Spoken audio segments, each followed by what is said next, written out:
दोस्तों, शादी की पहली रात पर ही वो बोली, मैं किसी और की अमानत हूँ, मुझे छूना मत। ये सुनकर योगेश के पैरों के नीचे से जमीन खिसक गई। वो पत्नी को ऐसे देखने लगा जैसे वो कोई अजूबा हो। योगेश बोला, मजाक मत करो यार, मैं इतने बड़े कलेजे वाला नहीं हूँ। वो गंभीरता के साथ बोली, मैं मजाक नहीं कर रही हूँ। योगेश का दिल क्या अपने बाल नोच ले। गुस्से को दबाते हुए बोला, यह बात तुम पहले भी बता सकती थी। वो बोली, कैसे बताती? 1 महीने ही हमारी सगाई रही है और इस बीच हमारी बात कब हुई थी? योगेश पागलों की तरह उसे देखते हुए बोला, क्यों झूठ बोलती हो? इस 1 महीने में हमने कम से कम 10 बार बातें की हैं। वो बोली, नहीं की। पापा ने मुझे सगाई के बाद फोन को छूने ही नहीं दिया।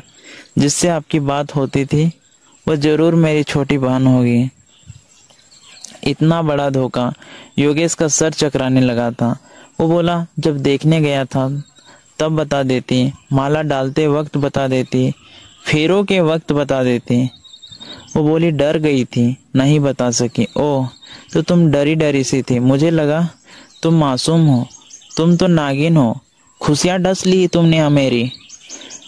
वो काफी देर तक इधर उधर चक्कर काटता रहा, फिर बोला, जितनी देर मेरे घर में रहोगी मेरी टेंशन उतनी बढ़ती जाएगी। अपने आशिक को बुलाओ और निकलो यहाँ से। वो मायूस होकर बोली, कैसे बुलाऊं? वो तो विदेश गया हुआ है कमाने, 1 साल बाद आएगा। योगेश बोला, ठीक है, तुम्हारे बाप को फोन करता हूँ, ले जाओ अपनी गंदगी को यहाँ से। वो योगेश के पैरों में गिर गई, बोली, ऐसा ना करो प्लीज, मेरा बाप मुझे रास्ते में ही कहीं ठिकाने लगा देगा। वो फोन को बैठकर फेंक कर बैठ गया। बोला, मैं अच्छा खासा कमा रहा हूँ, सुंदर भी हूँ, मुझे तो तुमसे भी अच्छी लड़की मिल जाती है, फिर तुम क्यों आ गई मेरी जिंदगी को तबाह करने? और ये कैसा आशिक है तुम्हारा? तुम्हारी जिंदगी दांव पर लगी है और वो विदेश में छुपा बैठा है। वो बोली, उसने कर्ज लेकर वीजा मंगवाया था, अगर बीच में आ गया तो कर्ज भी नहीं उतार पाएगा, इसलिए 1 साल बाद कमाकर ही वो आ पाएगा। योगेश बोला, तो तुम अब मुझसे क्या चाहती हो? 1 साल तक तुम्हें घर में बिठा कर रखूं, तुम्हारा सुरक्षा गार्ड बनकर तुम्हारी रखवाली करता रहूं? वो आंखों में आंसू भरकर बोली, कुछ दिन की मोहलत दे दो, कोई ना कोई रास्ता निकल आएगा। एकाएक योगेश ने पूछ लिया, क्या तुम उसके साथ कभी फिजिकल हुई हो? उसके साथ कभी सेक्स की हो? वो गुस्से में बोली, क्या मैं आपको इतनी गिरी हुई लगती हूँ जो शादी से पहले ऐसा करूंगी? योगेश बोला, तुम्हें पता है तुम्हारे और तुम्हारे पिता की इस करतूत से मेरा कितना नुकसान होने वाला है। जब लोगों को पता चलेगा हम मोहल्ले में सर उठाने के भी काबिल नहीं बचेंगे, हमारी सारी इज्जत मिट्टी में मिल जाएगी। मेरे यार दोस्त मुझ पर हंसेंगे, तुमने मुझे बिना वजह तबाह कर दिया। फिर वह कमरे से बाहर निकल गया, छत पर जाकर ठंडी हवा में खड़ा हो गया। उसका दिमाग शून्य हो चुका था। वो जब मंजुला को देखने गया था तब उसे देखते ही फिदा हो गया था। मासूम चेहरा, बड़ी बड़ी आंखें, बहुत कम बोलना।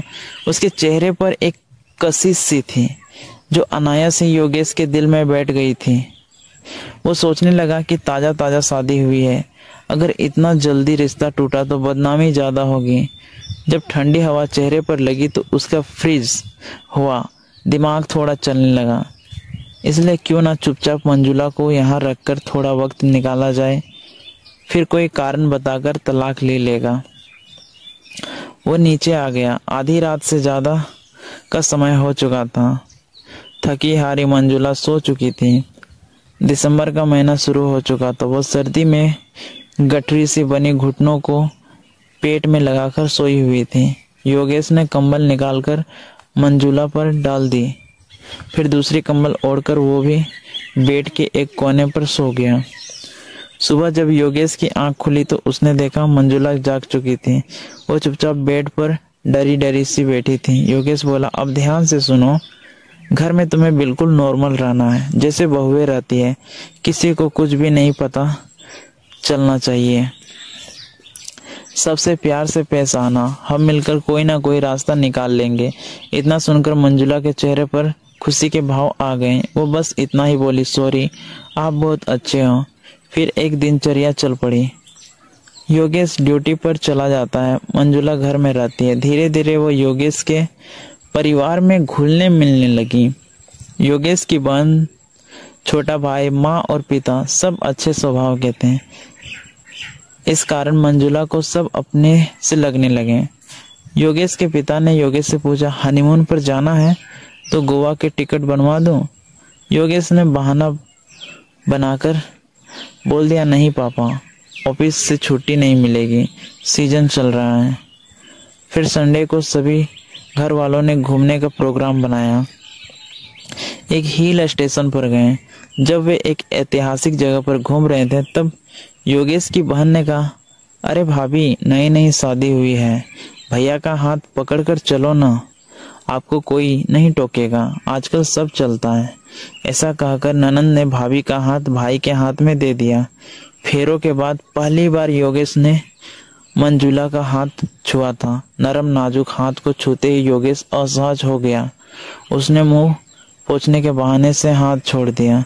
मगर ये क्या, जैसे ही उसने हाथ नीचे किया मंजुला ने लपक कर फिर से पकड़ लिया।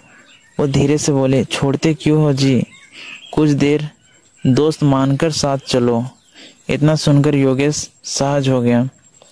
फिर पूरा दिन मस्ती में बीता। खाते पीते झूमते गाते हुए शाम को घर आ गए। दिन गुजरते रहे। फिर मंजुला कुछ दिनों के लिए पीहर चली गई।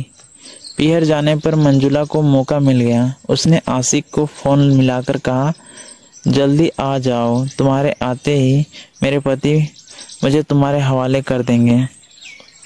आशिक बोला, मैं पागल हूँ क्या जो किसी की जूठन खाऊंगा? मंजुला बोली, कहना क्या चाहते हो? वो ढीठता से बोला, इतने दिनों से उसके साथ रह रही हो और वो तुम्हें छुएगा भी नहीं, तुम्हारे साथ कुछ भी नहीं करेगा, मैं नहीं मानता। मंजुला बोली, मैं तुम्हारे मुंह से यही कहलवाना चाहती थी ताकि तुम कभी जिंदगी में मिलो तो मुझे बेवफा ना कर सको। मगर सुनो, वो बिल्कुल वैसा ही है जैसा मैं बता रही हूँ। उसके साथ रहने से मुझे एहसास हो गया है कि प्यार क्या होता है। अब मैं सोचती हूँ तुमसे मुझे प्यार था ही नहीं। तुम तो मेरी जवानी की एक जिद थे, एक उम्र का आकर्षण मात्र थे। प्यार तो मुझे मेरे पति से हो गया है, जो मेरे प्रेम प्रसंग के बारे में जानते हुए भी मुझे आश्रय दिए हुए हैं। यह सोचकर कि मेरी होगी तो रह जाएगी वरना चली जाएगी। उसकी तरफ से कोई जबरदस्ती नहीं है। वो जानता है जिस दिन मैं चली जाऊंगी उसकी इज्जत नीलाम हो जाएगी। फिर भी वो मुझसे नफरत नहीं करता है। अच्छा किया जो तुमने मुझ पर संदेह किया। अब मैं तन मन से मेरे पति की हो सकूंगी। वैसे भी मैंने सिर्फ तुम्हारा रवैया जानने के लिए फोन किया था, वरना मांग में सिंदूर भरवाते ही मुझे एहसास हो गया था कि किसी बंधन में बंध गई हूँ। इसीलिए न विरोध करने का दिल हुआ, न ससुराल से भागने की इच्छा। आशिक में इतना धैर्य कहाँ था।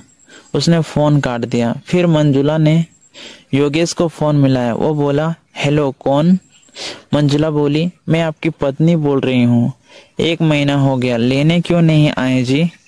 योगेश बोला, किस हक से आऊं? मंजुला बोली, उसी हक से आओ जिस हक से एक पति आता है। योगेश ने धड़कते दिल से पूछा, कितने दिनों के लिए आना चाहती हो? मंजुला बोली, हमेशा के लिए, जन्मों जन्म के लिए।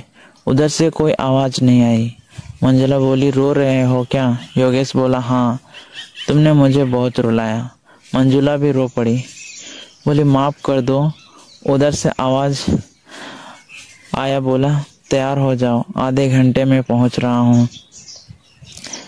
फिर योगेश बिना नहाए, बिना ढंग के कपड़े पहने, बिना सेव किए, बिखरे बालों के साथ जिस हाल में था उस हाल में ससुराल पहुंच गया।